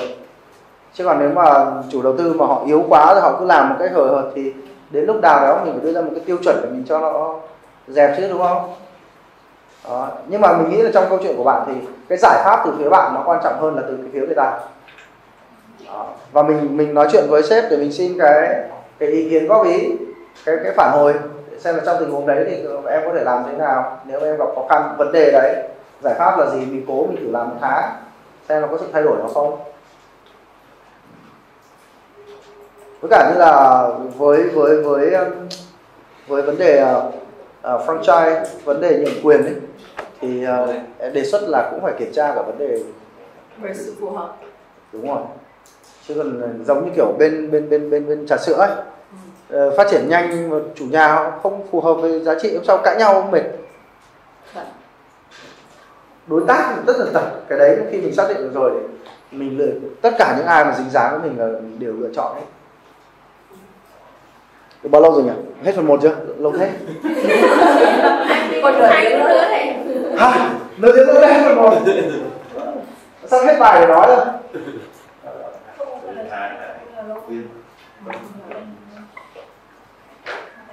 Xin mời thêm câu hỏi đi. Thầy ơi, ở đây là có đây mọi người em hỏi chị nói trước xong rồi em hỏi thầy nhé. Ở đây có các bạn mà làm quản lý cửa hàng là đều chưa được học về OKR và các bạn ấy sẽ ở cái tầng sau sẽ rồi thì phần tiếp theo. Nhưng mà thực sự là với mình ấy thì mình nghĩ rằng cái tư duy mục tiêu mà khi mà các bạn trưởng cửa hàng này có tư duy và tham gia vào học OKR ấy thì rất nhiều những cái vấn đề kia sẽ đều được giải quyết. Thì cũng rất là mong thầy sẽ chia sẻ về cái tư duy mục tiêu trong công việc như thế nào để cho các bạn có một cái sự hào hứng nhất định trước khi mà bước vào OKR. Ok, đúng cái bài hôm nay em chuẩn bị nói thế hay như này. Phần tiếp theo nói kịp phương tiện. Em hỏi đi. Vâng, nãy em nghe đến thầy có chia sẻ là cái nguyên lý quản trị đúng ấy, nó một vài nguyên lý em đang chờ đợi là mình có thêm thông tin về một vài nguyên lý nữa. Đấy, cái này. Tức là như đấy thầy. Có thêm gì không thầy hay là sẽ là nói gọn trong tiền thu tiền. Free để lấy không, nhưng mà sau buổi này có vẻ thầy Đạt sẽ có một giáo trình riêng về quản trị đúng. Thế mới bảo phải ghi hình như kìa. Cứ nói ra xong rồi không nhớ về không recap rồi. Có ai recap không? Có. Cho xin recap. Cái nguyên lý hả? Để xem nào, nó có những cái nguyên lý gì nhỉ?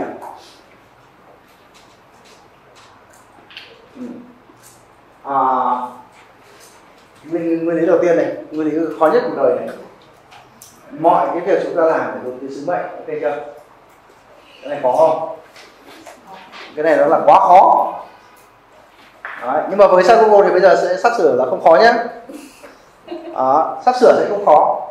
Khó bởi vì sao? Bởi vì mình không thực sự thích cái sứ mệnh đấy. Các công ty đặt ra sứ mệnh cho nó có thể là do họ cảm thấy cần phải đặt ra, nên là cứ đưa một cái đã. Còn bản thân người đứng đầu không tin vào cái đó, không làm nó hàng ngày ấy, thì không ai theo được. Không ai theo được. Đó. Cái thứ hai này là mọi thứ phải hướng tới cái chữ hiệu quả. Cái này đơn giản thôi nhưng mà nó lại không thường trực đâu nhé. Hiệu quả là gì? Hiệu quả là phải đi với mục tiêu. Và các bạn sẽ thấy rằng là cuộc đời chúng ta, xung quanh chúng ta, đồng nghiệp chúng ta, rất nhiều người đang sống, làm việc mà không có cái chữ mục tiêu này. Nếu không có mục tiêu thì chỉ có là làm năng suất thôi. Năng suất là gì? Là mình có thể là làm nhiều hơn trong một khoảng thời gian, gọi là năng suất. Còn hiệu suất là gì? Làm nó thông minh hơn, theo một cách nó có thể nó nhanh hơn, tốn ít nguồn lực hơn. Đó. Nhưng mà tất cả mọi thứ đấy đều không giải quyết chuyện gì cả nếu mà mình không biết mục tiêu. Đá bóng mà dê qua được nhiều thằng nhưng mà lại dê ra biên thì hết chuyện đó. Phải biết goal nó ở đâu. Và cái chuyện mà làm việc không có mục tiêu nó gây ra sự lãng phí kinh khủng khiếp. Các bạn cứ tưởng tượng là không có mục tiêu thì 80% các thứ các bạn làm là vô nghĩa. 80%. Những thứ chúng ta làm trong ngày, xem TikTok, lướt Facebook, nghĩ vẩn vơ, thì 80% thời gian của chúng ta là không phục vụ cho cái việc gì cả. Nó chỉ làm cho chúng ta tồn tại, chúng ta sống thôi. Còn với một doanh nghiệp thì cái việc không có mục tiêu ấy thì nó là một sự lãng phí khủng khiếp mà chúng ta không nhìn thấy. Đó.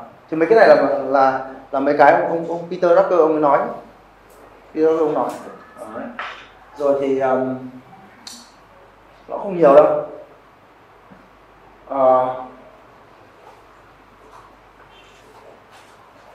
Cái mà mình vừa nói tức là mục tiêu là tự xây dựng. Và cái này là cũng tất cả mọi người cũng đang làm ngược lại hết. Mình dùng một cái hình ảnh này để nói về cái việc một người làm quản trị, đó là trồng cây chuối. Trồng cây chuối. Và cái điều này nó bắt đầu từ đâu?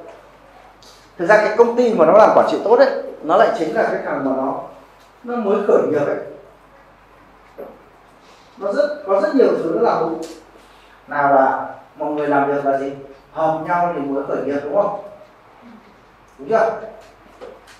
Khởi nghiệp làm gì đi rủ thằng mình ghét mình mở công ty đâu. Rủ thằng mình thích. Thứ hai thế này, công ty ít người, không có nhiều, không có bộ phận phòng ban, vậy là gì? Tự giác. Tự giác gì? Nhận việc. Tôi có năng lực đến đâu tôi nhận đến đấy. Và đến lúc bắt đầu công ty to rồi bắt đầu là mày là GD của mày là sale, hôm sau tự dưng nó góp ý ra cái vấn đề nhân sự để chửi nó. Gì nữa là động lực là gì? Động lực phần lớn là gì? Nội vi hết. Thế lúc đấy bảo là việc tiền, có tiền đâu, mới khởi nghiệp thì có tiền, mỗi thằng chia nhau tháng được có mấy triệu, trong khi là bỏ công việc từ chỗ khác đi về cùng nhau khởi nghiệp, tiền nó ít. Đó. Làm vì đam mê, vì sung sướng kiểu thế, mệt mỏi thì nhậu. Đó. Rồi gì nữa, mọi thứ là gì? Không có sự giấu giếm, trong suốt. Trong suốt. Đấy. Cái nguyên lý của quản trị là sự trong suốt sẽ tạo ra sức mạnh này. Minh bạch và trong suốt nó tạo ra sức mạnh. Đó, các bạn cứ tưởng tượng là công ty mà có nhiều thứ giống nhau ấy, có giấu nhau ấy, nó giống như kiểu mình đá bóng mà cái thằng đồng đội của mình nó tàng hình ấy, thế mà vẫn đá. Đấy. Xong rồi bắt đầu nhé, gì nữa, làm việc dựa trên sự tin tưởng, tự tin tưởng. 5 thằng vào làm nhau thì có phạt, đúng không? Đừng có phạt. Đó. Còn gì nữa nào?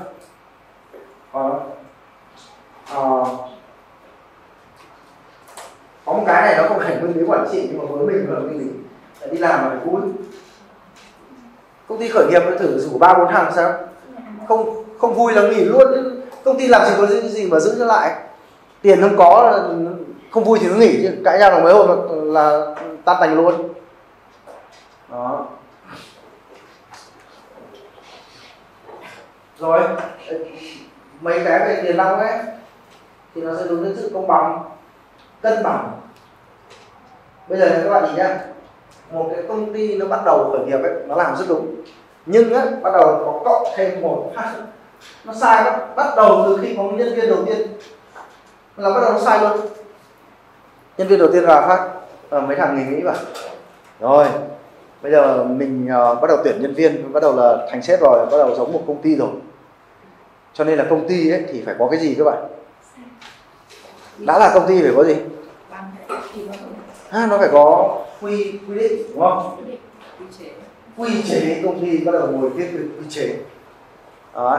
Nhưng đầu tiên vẫn chưa viết đâu, bởi vì là cái ông nhân viên này sai đầu tiên là gì? Là không phù hợp là ông đã cho vào rồi. Không phù hợp là ông tuyển ra có nhân viên là sướng rồi, mà công ty bé thế này không hiểu tại sao nó xin việc vào nhỉ? Đó, nó đến phát là ok nhận luôn. Đó, mừng hú. Đó, về nhà khoe vợ đúng anh giờ là giám đốc, có nhân viên rồi. Không hợp. Thế bắt đầu là không hợp ấy, bắt đầu nó làm nó không ra việc. Hoặc là nó có xích mích, nó xung đột. Xích mích xung đột. Thì bắt đầu ngồi nghĩ là mình muốn phải kiểm soát bọn này. Quy chế để kỷ luật bọn này. Kỷ luật. Đấy. Xong rồi bắt đầu nghĩ ra những cái gì? Vào chẳng công ty đang không có chức năng gì cả, nên là không biết giao việc nó kiểu gì, nó bắt đầu làm việc lộn xộn, đè lên nhau, bắt đầu để sáng tạo ra một cái rất là kinh khủng. Mô tả công việc, bắt đầu ngồi mô tả mày làm cái này cái kia mày không được làm. Đó, trong khi ban đầu thì mạnh thằng nào nó làm, đúng không? Đó. Rồi cái gì nữa, xong bắt đầu cơ chế phạt các kiểu phạt. Bắt đầu là trồng cây chuối, cái này mình gọi là quản trị trồng cây chuối. Bắt đầu là dựng chân lên và cắm đầu xuống, và bắt đầu lên đến 50 nhân viên thì đầu muốn nổ tung, mà lên đến 100 nhân viên thì bị thần kinh luôn. Đó.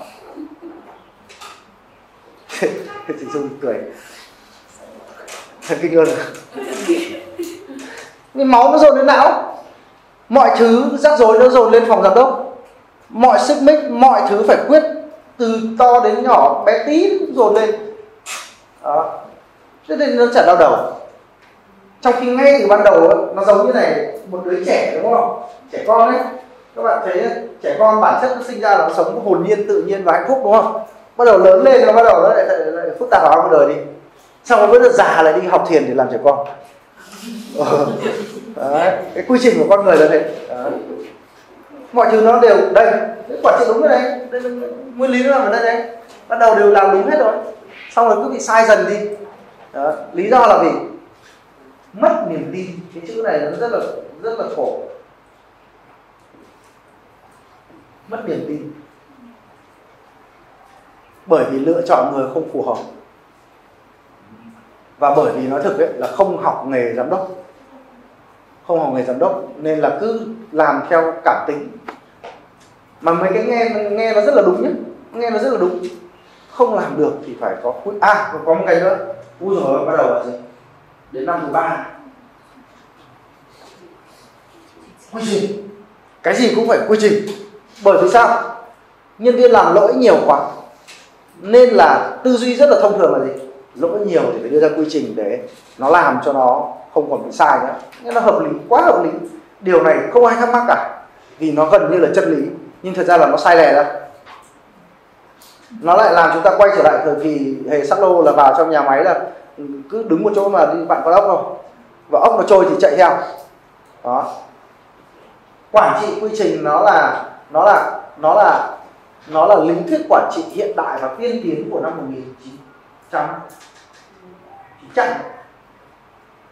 100 năm trước người ta làm cái này. Còn từ 1950 là nó đã là quản trị theo mục tiêu rồi.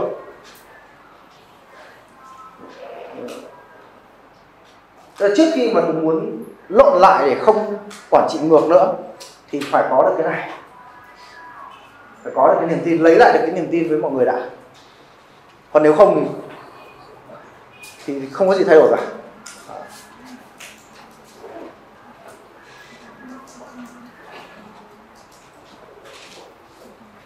Đây có một số cái đó, ra anh cũng không có nhớ hết.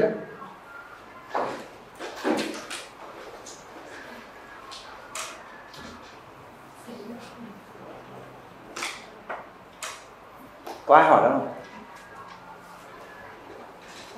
Ok. Em có một câu hỏi đến cho thầy. Em thấy là trong cái bài học về OKR đấy thì cái check-in ấy, thì nó sẽ hơi khác so với một cuộc báo cáo truyền thống. Cái check-in là nơi mà người nhân viên là làm chủ cái cuộc báo cáo, còn người quản lý là người lắng nghe, thấu hiểu, tư vấn hướng cho nhân viên. Tôi làm thế nào để cho biến những cái tư duy lối mòn của một người nhân viên để cho họ có thể làm chủ cái cuộc báo cáo đấy, và người quản lý là người không phủ đầu nhân viên để quay về cái lối mòn.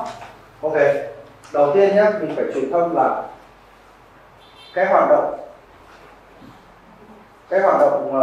check-in ấy là hoạt động phản chiếu, phản ánh, phản chiếu, nhìn lại. Nó không phải là một cái hoạt động báo cáo, nó không phải là một cuộc họp, nó là một cái cách. Nó giống như là cuối năm chúng ta hay ngồi lại với nhau nói xem là năm vừa rồi chúng ta làm được cái gì, chưa làm được cái gì để rút kinh nghiệm cho năm sau. Đó. Nhưng bây giờ sẽ thế nào nếu một người hàng quý đều ngồi lại nhìn xem mình thế nào để rút kinh nghiệm cho quý sau? Một người sẽ mạnh thế nào nếu hàng tháng đều ngồi nhìn lại và rút kinh nghiệm để cho tháng sau?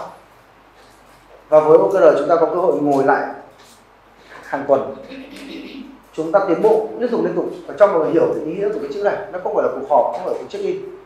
Đấy là về nhân viên nhé. Tức là phải cho người ta biết là cái việc này là vì lợi ích người ta, để người ta tiến bộ. Đó. Nhưng tất nhiên là nó cũng có cái giá trị trong việc báo cáo. Đó. Lãnh đạo ngồi nghe thì cũng hiểu hơn thì nó cũng có giá trị báo cáo. Nhưng mà cái tinh thần của nó là tinh thần phản ánh, phản chiếu, nhìn lại. Tiếp theo này, một cái sếp đúng không? Sếp rèn của mình một cái này. Cái rèn khó nhất của các sếp ấy là im lặng. Cái này khó. Cái này là khó nhất. Gì? Level đầu tiên đúng không? Lắng nghe đúng không? Thế thì phải thế này đã thì nghe được, lắng đã. Mà cái này là cái khó. Dán mồm lại. Thật đấy. Vào cuộc họp với nhân viên dán cái mồm mình lại.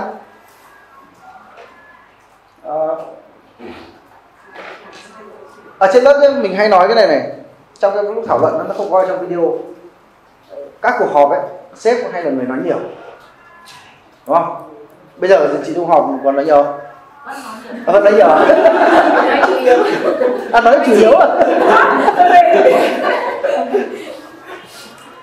Cái nói nhiều của chị Dung thì đoán là nó sẽ khác với hồi xưa. Nói nhiều bây giờ là vì vui quá nên nói, đúng không? Không thể kiềm được nên là nói. Đấy. Còn cái nói nhiều của các sếp ấy là gì? Mình hay mô tả một cuộc họp nó diễn ra như này. Sếp bắt đầu khởi động, nói, xong bắt đầu đặt câu hỏi. Có ai có ý kiến gì không? Ai ý kiến gì không? Thì bắt đầu tất cả là cụp mắt xuống. Cụp mắt xuống. Đó. Sếp nhìn một vòng không thấy thế nào. Mà cơ bản thế này, đứa nào mà dám nhìn sếp là sếp bị gọi.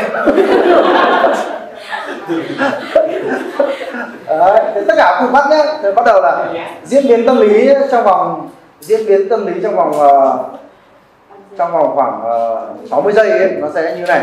15 giây đầu tiên sếp bắt đầu bọn này láo rồi. Mình hỏi là nó cùng hết mắt xuống rồi, láo thật. Đó. 15 giây tiếp theo vẫn không có đứa nào nó phát biểu, bắt đầu thấy sốt ruột, bắt đầu lo là gì? Lo là cái cuộc họp nó tan nát. Mình là người điều hành cuộc họp mà mình hỏi anh em nó không tôn trọng, không nói. 15 giây tiếp theo tức là giây 30 đến 45 ấy, bắt đầu bức xúc. Sếp bắt đầu bực lắm rồi, chết mẹ rồi, cuộc họp tan rồi, mình bị nhục rồi, hỏi không nói nhục. Đấy. Bảo phát biểu đặt câu hỏi cho thầy đi, không thấy ai hỏi nhục. Đến xong cô về nhục chết mẹ. Căng thẳng. Đấy. 15 giây cuối cùng là bức xúc lắm rồi. Có ai hỏi gì không? Nói đi. Nó im lặng nhỉ? Đó. Đến giây 60 bắt đầu chúng mày nói tao nói. bắt đầu là sếp lại nói. Nhưng mà ở phía nhân viên thì này 15 giây đầu tiên là gì? Trước mẹ ông vừa hỏi. Cúi mặt xuống đã. Bây giờ mà để ông nhìn thấy ông chạm ánh mắt nhau là mình chết này. 15 giây tiếp theo là chết rồi, không thằng đồng nghiệp nào nó trả lời được. Chết mẹ, mà kiểu này mà ông gọi đến mình thì chết. Không thằng nào trả lời thì sợ gọi đến mình. Đấy. 15 giây tiếp theo nữa căng thẳng. Chết cha rồi, phải nghĩ câu trả lời. Không thể thế này được, kiểu gì đen mà bốc chúng mình thì mình chết. 15 giây cuối cùng là nghĩ căng thẳng. Đến là giây thứ 59, Eureka, nghĩ ra câu trả lời rồi. Quay ra sếp nó lại nói tiếp. Phù thở phào, may quá không đến mình. Một cuộc họp có khoảng 3-4 lần như thế, nó hết cuộc họp. Đó. Thế thì mình hay nói với các sếp ấy, hãy thử một cái chiêu này. Lúc họp làm cho mình cái chiêu là gọi như là im lặng 5 phút. Đặt câu hỏi xong cứ ngồi đấy. Lúc nãy là thật với anh chị là mình đặt câu hỏi không ai trả lời là mình cũng ngượng ấy. Nhưng mà kệ, cứ và bên dưới mình biết là cũng ngượng. Bây giờ xem thằng nào ngượng hơn, xem thằng nào lì hơn thì hãy im lặng đến lúc mà có người nói thì thôi. Thì các bạn chỉ cần vượt qua được 1 phút thôi sẽ bắt đầu nhân viên sẽ nói. Thì gọi là quy tắc 5 phút. Xem thằng nào thi ra nhiều hơn nào. Có một lần mình áp dụng cái đấy fail. Mình với nhân viên ngồi cứ nhìn nhau 15 phút. Tức ọc máu rồi, cuối cùng mình phải thua. Không nói. Thế thì quan trọng là cái cảm xúc của chúng ta khi mà ngồi với nhân viên đấy, đó là mình sợ mình là một người sếp thất bại. Nếu mà để cho cái sự im lặng nó quá, hay là nói chuyện ở nhà cũng thế, hai vợ chồng ăn cơm tự dưng thấy cắm đầu vào ăn cơm không ai nói gì, thì thực ra là cả hai đang lo lắng. Chắc là nhà mình có chuyện rồi, phải có ai đó nói gì đấy đi. Bây giờ ăn cơm thì cũng đỡ ngại hơn hồi xưa nhỉ, vì cả hai đều cắm mặt vào cái điện thoại, chả phải nghĩ nữa. Thế thì phá được cái này. Nếu mà bạn thực sự bạn nghe nhá, thì cái tiếp theo nó sẽ tự xảy ra, đó là thấu hiểu. Nhưng mà bước này nhá, thì kinh nghiệm của mình này, đó là mình ghi chép. Mình phải ghi chép ra, bởi vì là mình chưa được quyền nói ở chỗ này mà. Mình chưa được quyền nói nên là mình sẽ nghĩ rất nhiều, trong đầu mình nhảy số rất nhiều và mình muốn hỏi nhân viên rất nhiều điều, nhưng mà quy tắc là mình phải lắng nghe. Thế tí nữa đến lúc mà nói sau mình quay ra mình đích nhớ là mình định hỏi nó cái gì cả, là lần sau mình sẽ họp là mình hỏi luôn, vì mình biết là mình sẽ quên cái gì. Kinh nghiệm của mình là ghi nha, nghĩ gì cứ chép rồi tí nữa bàn sau đó hiểu, im lặng thấu hiểu, sau đó mới đến cái đoạn mà nhân viên ấy, mà thấy nhân viên nó bắt đầu ngắt đấy, gặp vấn đề mà không xử lý được, không gặp vấn đề nhưng mà theo nhận định của mình thì có thể là cái vấn đề nó xác định không đúng, thì mình phải dẫn dắt bằng cách là đặt câu hỏi question. Thì cái kỹ năng một leader giỏi nhé là phải leading bằng câu hỏi mới là một người lãnh đạo giỏi. Còn lãnh đạo mà lãnh đạo bằng câu trả lời là lãnh đạo kém. Thì các bạn kiếm sách đọc đi. Hôm có một doanh nghiệp Works 01 mới hỏi là bây giờ nhân viên leader rất là kém lãnh đạo bằng câu hỏi, nhưng mà nghe lời thầy là đến đoạn check in là cứ hỏi nhân viên, nhưng mà hỏi thật, nó question thật, tức là lãnh đạo cũng đích biết. Cứ quay ra nhân viên, bây giờ giải pháp là gì em nhỉ? Thực ra trong đầu sếp là đấy có giải pháp. Ý là lãnh đạo bằng câu hỏi là mình có câu trả lời rồi, nhưng mà mình phải dùng câu hỏi để dẫn dắt, thì người ta lại áp dụng nhầm là không biết, cứ đặt quay ra hỏi nhân viên nó tức. Nhân viên bảo thế không biết thì nói không biết, cứ hỏi thách giả vờ là biết, nhân viên nó tức.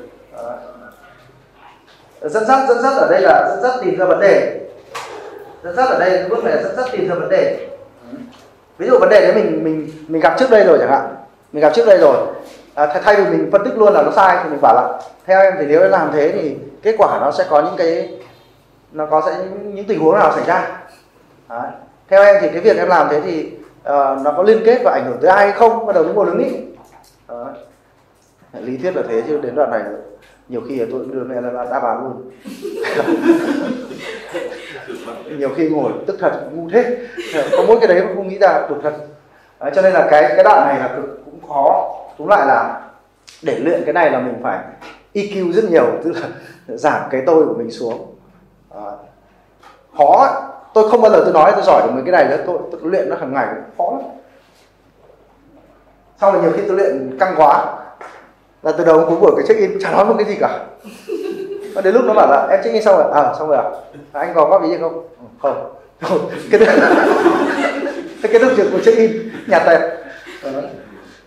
Mình tập trung vào cái chuyện im lặng quá, mình quên béng mất là mình phải đặt câu hỏi. Đồng hành là gì? Đồng hành đây là giải pháp. Tức là bình thường ấy mình hay nói là nhân viên làm sai là tự đi xử lý, nhưng mà trách nhiệm của mình ấy là nhân viên mà làm không được, nó là trách nhiệm của mình. Cho nên mình phải thể hiện cái thái độ là mình muốn cùng các bạn ấy xử lý cái đó, nhưng mà tất nhiên là không phải là mình xử lý hộ, nhưng mình phải thể hiện cái thái độ là ok, tôi thông cảm với cái vấn đề đấy của bạn, giải pháp đấy tôi sẽ hỗ trợ cùng bạn. Nếu tôi thấy bạn tự giải pháp được thì không sao, nhưng tôi thấy giải pháp của bạn chưa hợp lý thì tôi sẽ question để bạn nhận ra là có những cái giải pháp nó thú vị hơn. Nếu bạn thiếu tiền thì tôi cấp tiền, thiếu người tôi cấp người, thiếu thời gian tôi cấp thời gian. Tôi luôn muốn cùng bạn xử lý cái vấn đề đấy, thì nó gọi là đồng hành. Và cuối cùng là gì? Tin tưởng. Đến cuối cùng sẽ hỏi nhân viên là cái mức độ tự tin của em với cái việc này cho đến cuối chu kỳ là cao, thấp, xanh, đỏ hay vàng. Thì nhân viên nói xanh, đỏ hay vàng thì kệ nó, mình tin vào cái chuyện đó. Nó nói là thiếu tự tin, ok, phải cố gắng. Có gì khó lại gặp anh nhé. Chứ nhiều ông bảo là nhân viên nó nói thế, nó bảo mày làm sao đấy, mày nghĩ cái kiểu gì đấy, cái việc này mà mày tự tin được không, kiểu đấy là mình không tôn trọng nhân viên. Thì cái hoạt động này nó không chỉ là liên quan đến hoạt động check-in đấy, mà là một cuộc họp thông thường nó đều có thể diễn ra như này. Còn các sếp hay làm ngược đúng không? Chúng ta hay làm ngược hết. Vào phát là chúng ta thứ nhất là gì? Tao giỏi. Chúng ta có tư duy này. Thì bởi vì tư duy tao giỏi nên là mình sẽ chuyển qua tư duy là mình dạy dỗ. Thậm chí là mình áp đặt. Ở đấy là gì? Mình định kiến nhân viên. Đấy, ngược vào cái này. Và phần lớn cái cảm xúc của sếp là cái giống bên trái, đúng không? Sếp phải giỏi hơn nhân viên mà. Nhưng mà trong một cái cuộc này cái cuộc check-in này nó xuất phát từ đâu? Cái hình thức check-in này nó xuất phát từ cái ông cha đẻ của OKR ấy, ông Andrew Grove ấy, là ông ấy khi mà ông ấy từ phó tổng lên làm tổng giám đốc của Intel ấy, thì phó tổng có một vài phó tổng không? Khi ông làm tổng ấy thì có một vài phó tổng là ông không biết công việc của người ta, ông không biết cái chuyên môn đấy, thì ông nói luôn với ông phó tổng ấy, bảo là bây giờ cậu có thể dành cho tôi một tuần 1 tiếng để cậu dạy tôi cái đấy. Thế cuối cùng là cái ông phó tổng đấy bảo vâng, thế sếp cần thì em dạy. Thế một tuần hai ông cũng ngồi với nhau 1 tiếng. Thì dần dần đấy ông Andrew ông thấy là nếu mà mình gặp nhân viên thường xuyên như vậy, mình nói chuyện thì thứ nhất là mình hiểu được công việc nhân viên, thứ hai nữa là có cơ hội để hai bên trao đổi thông suốt vấn đề. Thế từ đó bắt đầu ông ấy mới lan truyền cái việc ông ấy bảo là nếu một nhà quản lý mà cứ 2 tuần nếu một nhà quản lý mà trò chuyện với nhân viên trong 90 phút thì sẽ cải thiện hiệu quả của nhân viên đấy trong vòng 2 tuần làm việc, đồng thời tăng hiểu biết của người sếp với nhân viên. Thế ông ấy mới lan truyền cái việc đấy trong tập đoàn Intel, và bây giờ đến Zolder thì nó thành check-in. Tức là bản chất của cái cuộc đấy mọi người hiểu cái lõi nó là gì? Hai ông vế nó ngang nhau chứ không phải một thằng trên một thằng dưới. Đấy. Bạn có những cái mà tôi không biết và tôi cũng có những cái bạn không biết. Bây giờ chúng ta ngồi học hỏi cùng nhau. Cái tâm thế ở đây là rất quan trọng. Cùng nhau học hỏi thông qua cái buổi đó, thì lúc đó mình không còn cái kiểu như là tao giỏi hơn, tao áp đặt mày cái thứ nữa.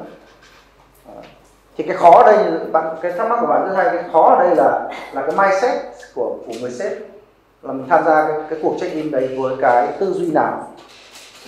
Thì hãy tham gia với tư duy học hỏi, tò mò hết sức vào. Đỉnh cao của học hỏi là mình luôn tò mò. Mọi thứ nhân viên nói ra mình đều tò mò, chứ mình không có ý áp đặt dạy dỗ, thì dần dần nó sẽ thành công. Và cái này nó là mấu chốt của việc có áp dụng OKR thành công hay không. Rất nhiều công ty áp dụng không thành công và nó vỡ OKR ở chỗ này.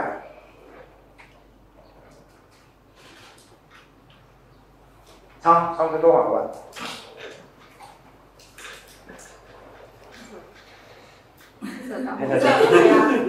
Vừa đẹp có thể xong. Thực ra thì ở đây có các bạn quản lý cửa hàng rất là nhiều, thì các bạn chuẩn bị tinh thần. Hôm nay sẽ nói nhiều về thuật ngữ OKR và các bạn chuẩn bị tinh thần để mà... Tiếp theo thì em không nói về thuật ngữ, nói về OKR không nói thuật ngữ. Chị cứ yên tâm mà trả tiền. Chắc là cái phần 1 liên quan đến các bạn quản lý về tư duy quản trị, và thực ra thì Sangoku cũng đã truyền thông về giá trị cốt lõi. Kiểm tra lại lần nữa nhỉ, trưởng cửa hàng ở đây xem có giá trị cốt lõi không, rồi để tính vào vài của anh Tú nhỉ, Ngọc Anh à, Thái Gia Đoàn nhỉ, đẹp trai quá. Nói về giá trị thứ nhất là gì ạ? Sống chủ động kiến tạo cuộc đời. Hai là tâm nào? Sống chủ động để kiến tạo cuộc đời thể hiện những hành vi nào? Tất cả cùng bắt xuống rồi. Không nhớ à? Thể hiện bằng những cái gì nhỉ? Một là gì ạ? Tư duy mục tiêu. Hai là gì ạ? Sẵn sàng. Ba là gì ạ? Học tập suốt đời. Hôm nay học thể đạt là một trong những cái học tập suốt đời. Giá trị số 2 là gì nhỉ? Duyên à? Ôi còn nhớ cả cái chi tiết đấy không? Rồi ok, tiêu chuẩn đánh bia gì? Hôm qua còn kiểm tra cả trưởng, còn kiểm tra cả các trưởng phòng luôn. Đấy, anh đúng không? Quên nhớ về cơ bản. Cái gì ạ? Tiêu chuẩn 1 là gì ạ? Về cơ bản người là tốt. Gì nữa? Gì nữa? Số 3 là gì ạ? Bao dung ạ. Ok, cái giá trị thứ 3 là gì ạ? Nó giống cái lớp với 1. Gì nữa? Rồi. Quên đấy rồi. Đấy, nghỉ sinh vẫn nhớ đấy.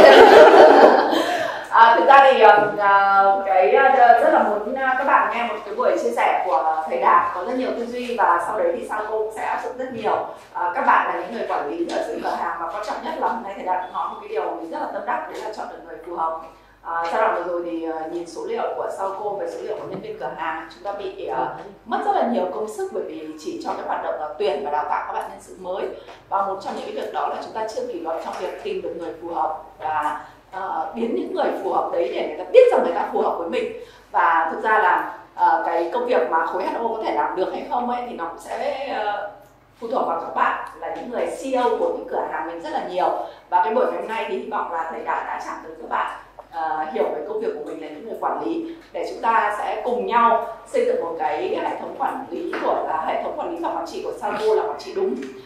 Các bạn chuẩn bị tinh thần để có thể áp dụng tiếp được những cái lý thuyết của thầy Đạt đã chia sẻ ngày hôm nay vào trong công việc.